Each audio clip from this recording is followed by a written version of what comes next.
Alors, on va vous présenter le crotale du Texas.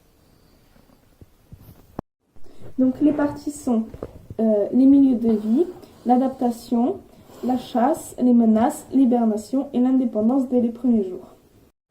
Le crotale du Texas s'adapte à la plupart des milieux de vie. Désert, semi-désert, prairies, steppes. Le seul endroit auquel il n'est pas habitué est la forêt avec beaucoup de précipitations. On va surtout parler du semi-désert où on le trouve le plus souvent. Le semi-désert est un milieu où la température peut être très changeante. La nuit, il peut faire moins 7 degrés et le jour 30 degrés. Le sol est sableux avec un peu de terre et de cailloux où le serpent peut se camoufler.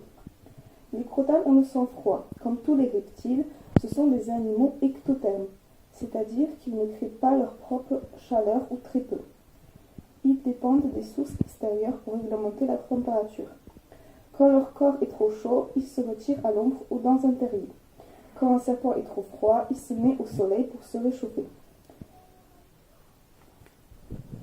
Ces serpents seraient d'origine asiatique, mais ils seraient venus en Amérique du Nord grâce aux conditions subtropicales de l'époque.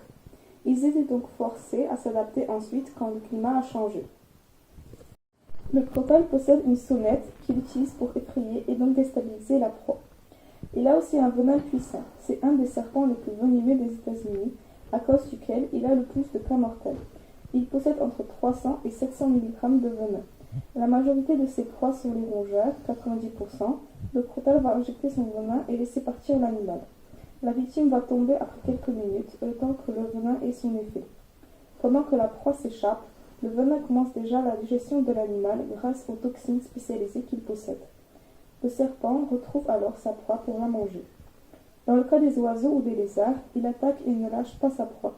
L'oiseau peut s'envoler trop loin et le lézard est plus résistant aux toxines que les autres animaux et pourrait s'échapper. Il chasse plutôt la nuit. Pour trouver une proie, il utilise ses deux fossettes thermosensibles qui détectent l'infrarouge. Cela lui permet de bien discerner l'animal qu'il poursuit.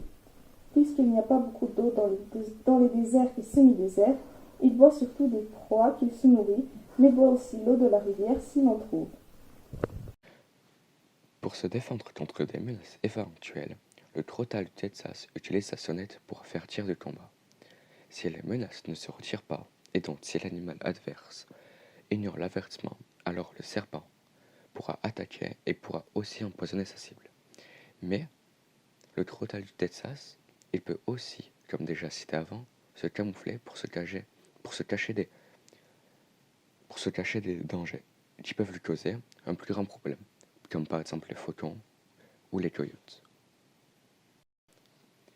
Lors de la période hiver-automne, le crotale diamantin de l'Ouest, qui est le surnom du crotale du Texas, hiberne.